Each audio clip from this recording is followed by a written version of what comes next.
আমার এক বান্ধবীর ছেলে ছিল। তার ছেলেকে মাঝে মাঝে আমার বাড়িতে রেখে যেত।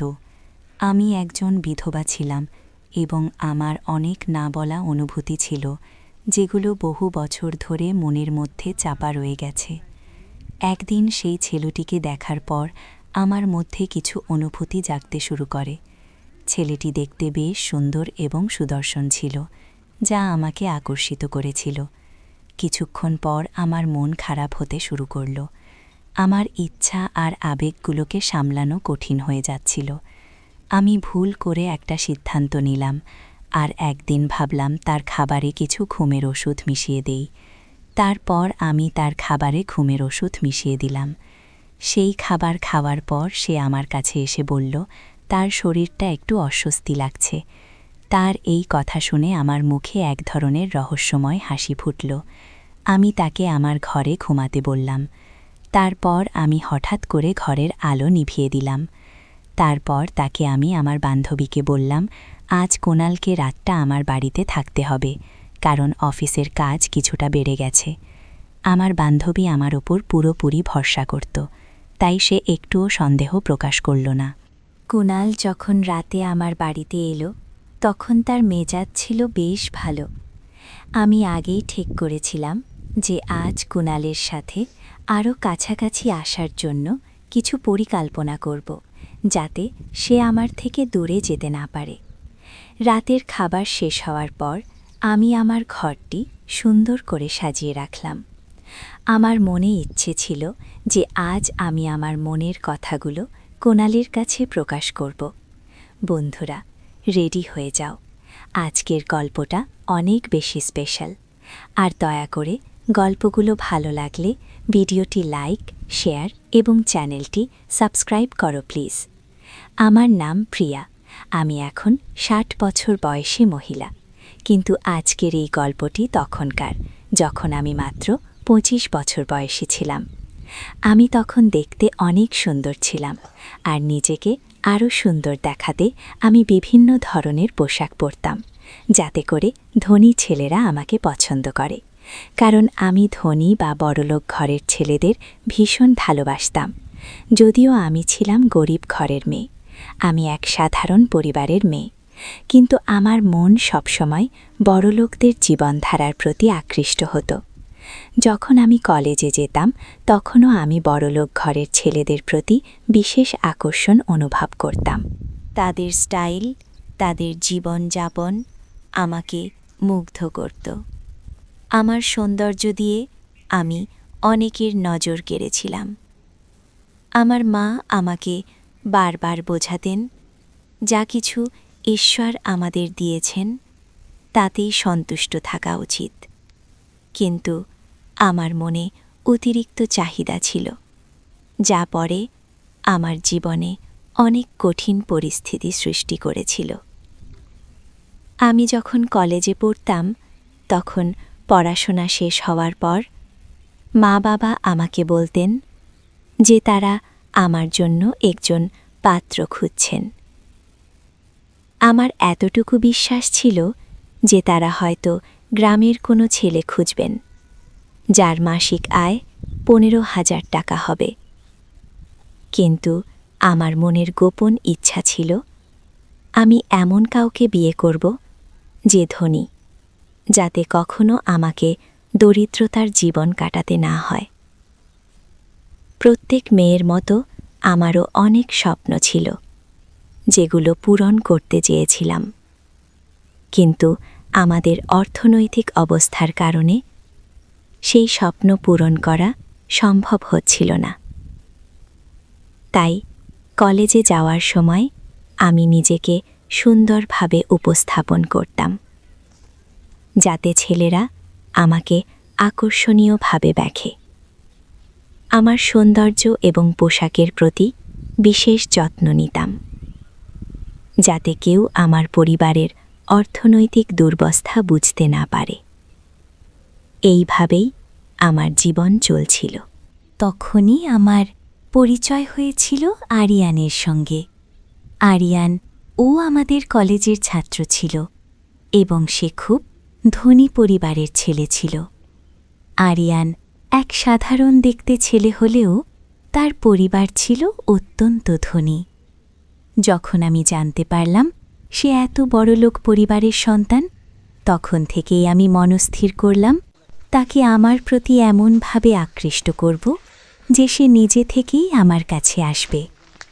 এই কারণেই যখনই আমি তার কাছাকাছি থাকতাম, কোনো না কোনো অজুহাতে তাকে স্পর্শ করার চেষ্টা করতাম এবং ইশারায় কথাও বলতাম।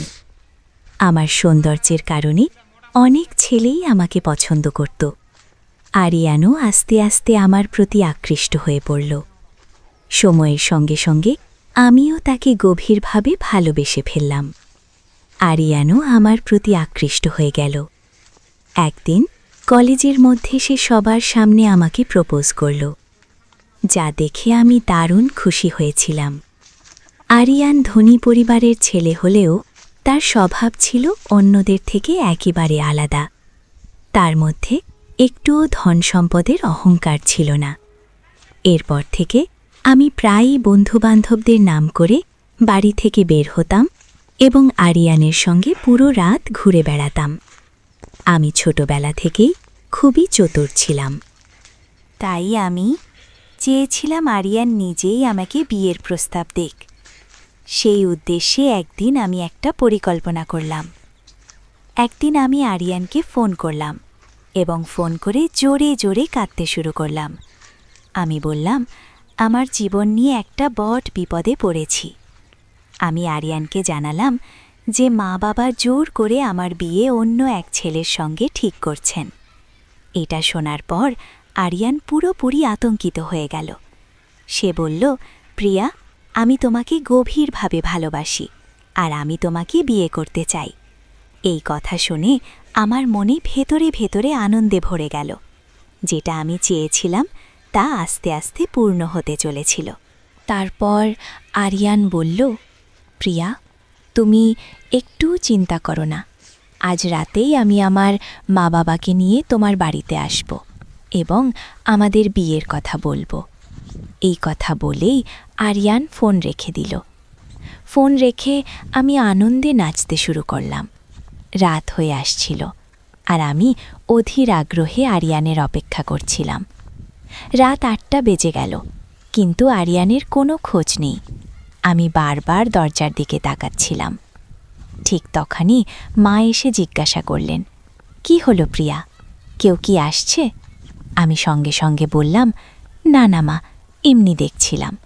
এই কথা বলে আমি আমার ঘরে চলে গেলাম। ঘরে গিয়ে দেখি আমার ফোন বারবার বেজে চলেছে। আমি তাড়াতাড়ি ফোন তুললাম আর ওপাশ থেকে শুনতে পেলাম আরিয়ান কাঁদছে। আরিয়ান বলল, প্রিয়া, আমার আরিয়ান আমাকে জানালো তার মা বাবা আমাদের বিয়ে মানতে চাইছে না। তারা নাকি তাকে ধনী পরিবারের কোনো মেয়ের সঙ্গে বিয়ে দিতে চায়। আরিয়ান অনেক বোঝানোর চেষ্টা করেছিল, কিন্তু তার মা বাবা একেবারেই রাজি হচ্ছিল না। এই কথা শোনার পর আমার মাথা ঘুরে যাচ্ছিল, ঘামে ভিজে গিয়েছিলাম। তখন আমি ভাবতে শুরু করলাম, এখন কি করা উচিত। ঠিক তখনই আমার মাথায় একটা বুদ্ধি এলো। আমি আরিয়ানকে জিজ্ঞাসা করলাম, তুমি কি সত্যি আমাকে ভালোবাসো আর আমার জন্য যে কোনো কিছু করতে পারবে? আরিয়ান বলল, হ্যাঁ প্রিয়া, অবশ্যই। তখন আমি বললাম, তাহলে আজ রাতেই আমরা বাড়ি ছেড়ে পালিয়ে যাব এবং কোনো মন্দিরে গিয়ে বিয়ে করব। এই কথা শুনে আরিয়ান একটু দ্বিধাগ্রস্ত হয়ে বলল, এটা তো ঠিক হবে না। আমি তখন খুবই চালাকি করে বললাম, যখন আমরা একে অপরকে বিয়ে করে ফেলব তখন আমাদের মা বাবাদের আমাদের মেনে নিতেই হবে। তারা যতই কঠোর হোক, সন্তানের সুখের সামনে তারা হার মেনেই যাবে। আমার কথা শুনে আরিয়ানও রাজি হয়ে গেল। সে বলল, তুমি ঠিকই বলছো প্রিয়া, মা বাবা সন্তানের খুশির সামনে শেষ পর্যন্ত নতি স্বীকার করে। এরপর আমরা ঠিক করলাম রাতেই আমরা পালিয়ে যাব। আমি সেই রাতের জন্য খুবই অধীর হয়ে অপেক্ষা করছিলাম। আমি অপেক্ষা করতে লাগলাম কখন বাড়ির সবাই ঘুমিয়ে পড়বে। রাত প্রায় 2টা বাজে। আমি আমার সমস্ত জিনিসপত্র গুছিয়ে বাড়ি ছেড়ে পালিয়ে গেলাম। আরিয়ানের সঙ্গে আমরা অন্য একটি শহরে চলে গেলাম, এবং সেখানে গিয়ে বিয়ে করে একসঙ্গে থাকতে শুরু করলাম। আরিয়ানের অর্থের অভাব ছিল না, তাই আমাদের খুব একটা সমস্যায় পড়তে হয়নি।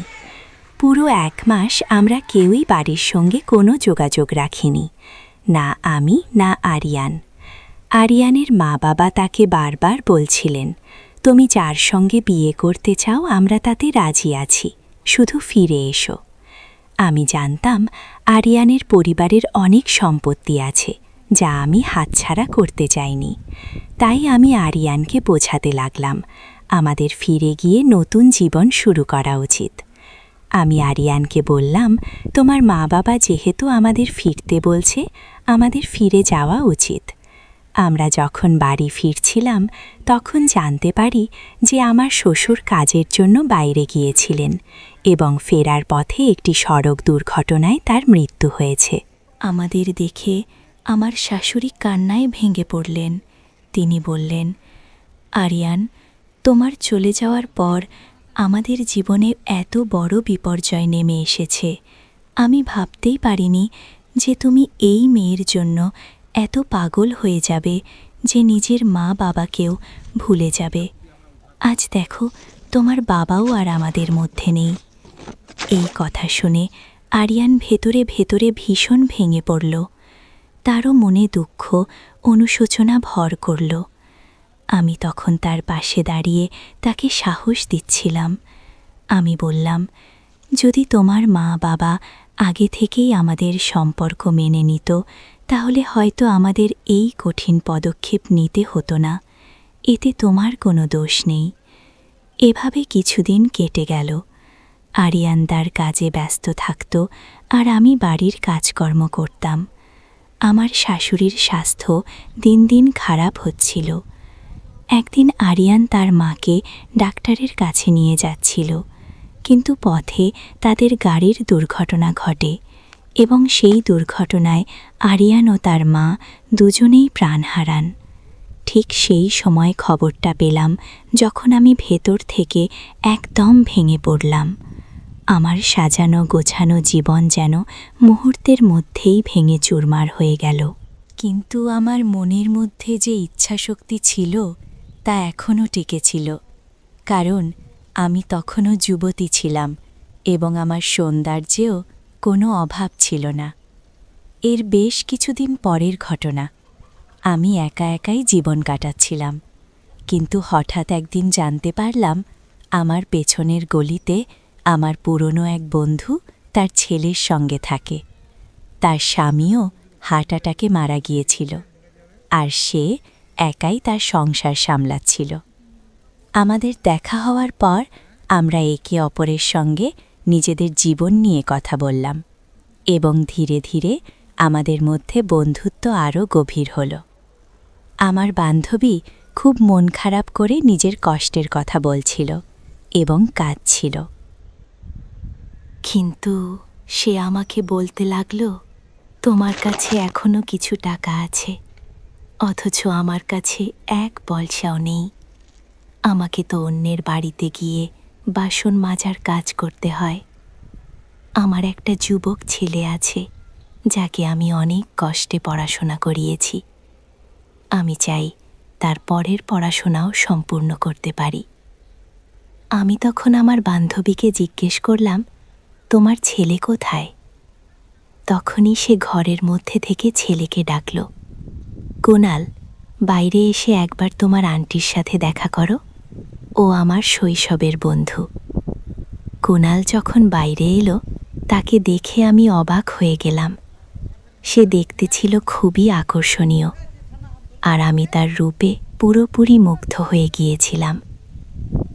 তাকে দেখে আমার মনে নানা আবেগ জেগে উঠছিল। কুনাল যখন আমার পাশে এসে বসল, তখন আমার মনের ভেতর কিছুটা অস্থিরতা শুরু হলো। আমি তার দিকে গভীরভাবে তাকিয়েছিলাম। ঠিক তখনই আমার বান্ধবী বলল, কুনাল এখনই দ্বাদশ শ্রেণী শেষ করেছে। যদি তার একটা ছোটোখাটো কাজ পেয়ে যায়, তবে সে সহজেই তার পরের পড়াশোনা চালিয়ে যেতে পারবে। এটা আমার জন্য খুবই ভালো হবে। আমি তখন মনে মনে ভাবলাম, আমি তো সব সময় থেকেই একটু চালাক ছিলাম, তাই একটা নতুন পরিকল্পনা করলাম। আমি আমার বান্ধবীকে বললাম, তুমি একদম চিন্তা করো না, আমি আমার স্বামীকে হারানোর পর তার ব্যবসা একাই সামলাতে শুরু করি, আর আমার সাহায্যের জন্য একজন সহকারীর প্রয়োজন ছিল। আমি আমার বান্ধবীকে বললাম, যদি তোমার ছেলে আমার কাজে কিছু সহায়তা করতে পারে তবে আমি তাকে মাসে 20,000 করে টাকা দেব। এতে তোমার আর কোনো চিন্তা করতে হবে না, আমার উপর ভরসা রাখতে পারো। আমার কথা শুনে আমার বান্ধবী অনেক খুশি হলো। সে ভাবতেই পারেনি আমি তার জন্য এত কিছু করব। আমার কথা শুনে সে কান্না করতে লাগল। আমার বান্ধবী বলল, তোমার এই উপকার আমি জীবনেও ভুলব না। কয়েকদিন পর আমি কুনালের জন্য অপেক্ষা করছিলাম, আর যখন কুনাল এসে বলল, আমাকে কি আজ থেকে অফিসে যেতে হবে, আমি তাকে বললাম, না, তুমি বাড়িতে থেকেই আমার সঙ্গে কাজ করবে। এরপর আমি নানা অজুহাতে কুনালের কাছাকাছি যাওয়ার চেষ্টা করতাম। যখনই কুনাল আসত, আমি সুন্দর একটি পোশাক পরে তাকে স্বাগত জানাতাম, যেন তাকে আকৃষ্ট করতে পারি। আমি জানতাম যে আমি এখনও বেশ আকর্ষণীয় এবং আমার টাকারও কোনো অভাব নেই। তাই আমি ভেবেছিলাম যে কুনালকে আমার দিকে টেনে নিয়ে আসব এবং তার সাথে ভালোবাসার সম্পর্ক তৈরি করব, যাতে অন্য কেউ কিছু বুঝতে না পারে। কুনাল খুবই সুদর্শন ছিল এবং তাকে দেখে যে কোনো মেয়েই মুগ্ধ হয়ে যেতে পারে। যখন আমি তাকে অফিসের কাজের ব্যাপারে কিছু শেখাতাম, তখন আমি তার হাত ধরে রাখতাম, আর সেই মুহূর্তে আমার ভেতরে এক ধরনের অনুভূতি কাজ করত। একদিন আমি যখন রান্নাঘরে কাজ করছিলাম, তখন কুনাল আমার পেছনে এসে দাঁড়ায়, আর আমি আস্তে আস্তে তার কাছে গিয়ে দাঁড়ালাম। কুনাল আমার অনুভূতিগুলো বুঝতে পারছিল এবং মৃদু হাসি দিয়ে বলল, আপনি যদি চান আমি রান্নাঘরে এসে আপনাকে সাহায্য করতে পারি। কিন্তু আমি তাড়াতাড়ি তাকে না বললাম এবং বলতাম, তুমি অন্য কাজে আমাকে সাহায্য করো।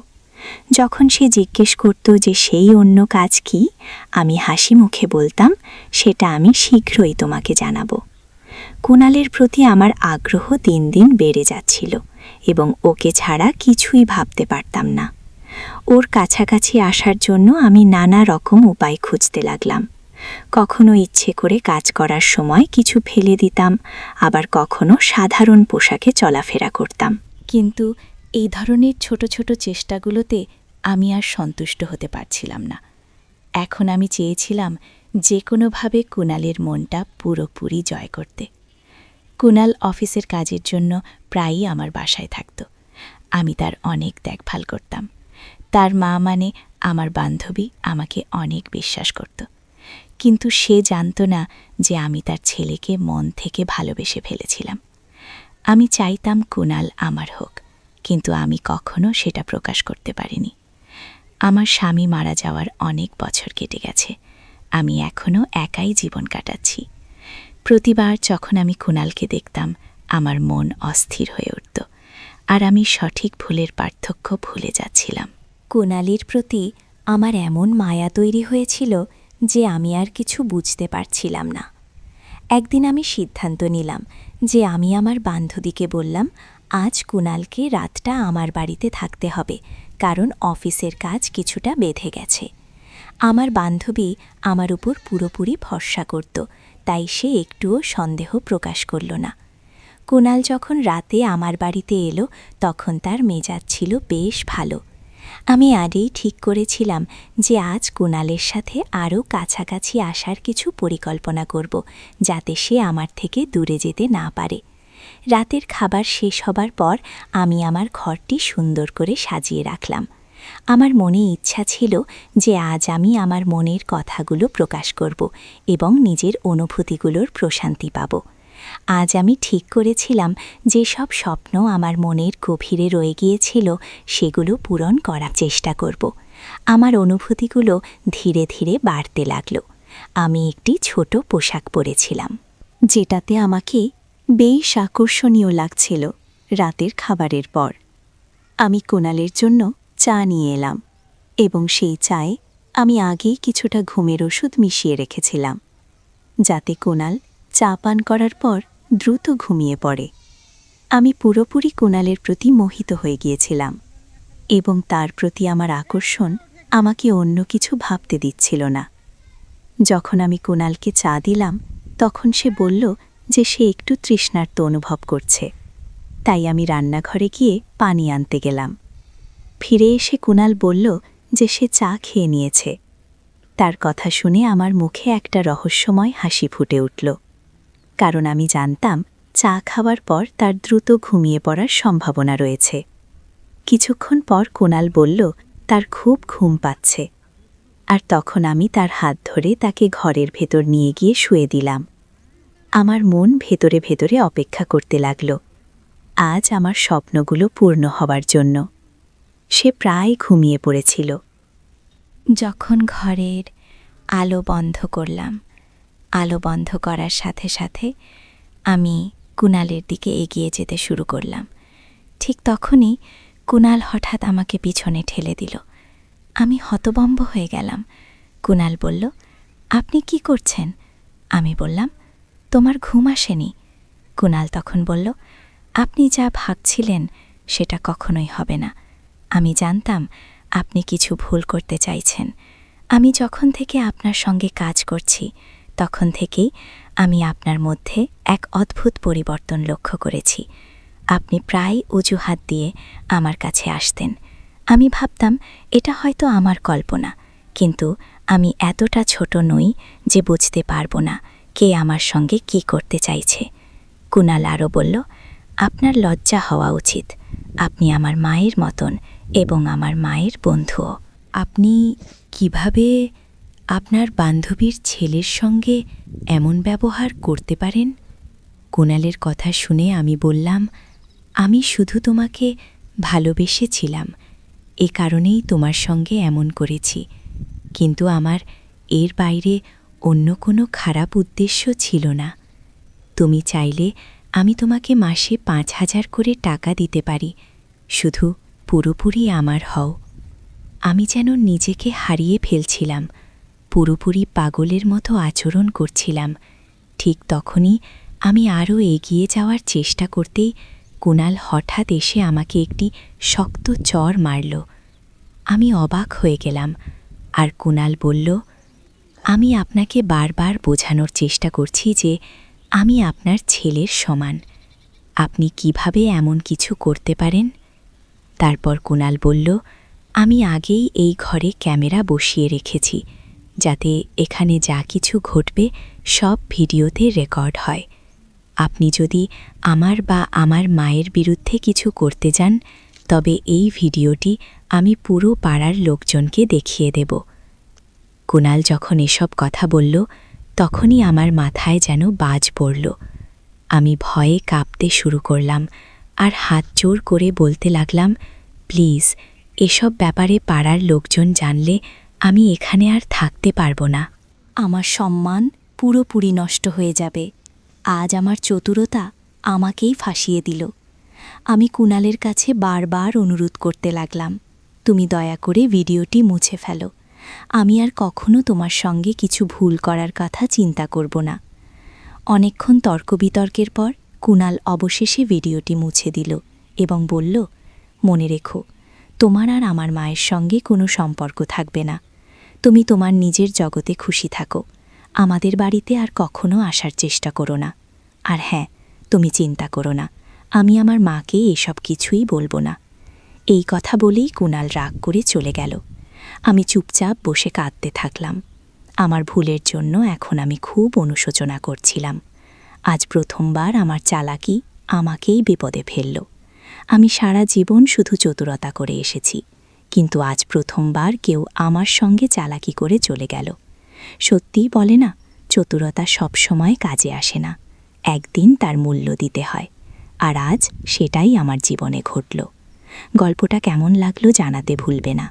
আরও মজার মজার রোমান্টিক গল্প শুনতে চাইলে ভিডিওটি লাইক, শেয়ার এবং চ্যানেলটি সাবস্ক্রাইব করতে এবং বেল আইকনটি ক্লিক করতে ভুলবে না।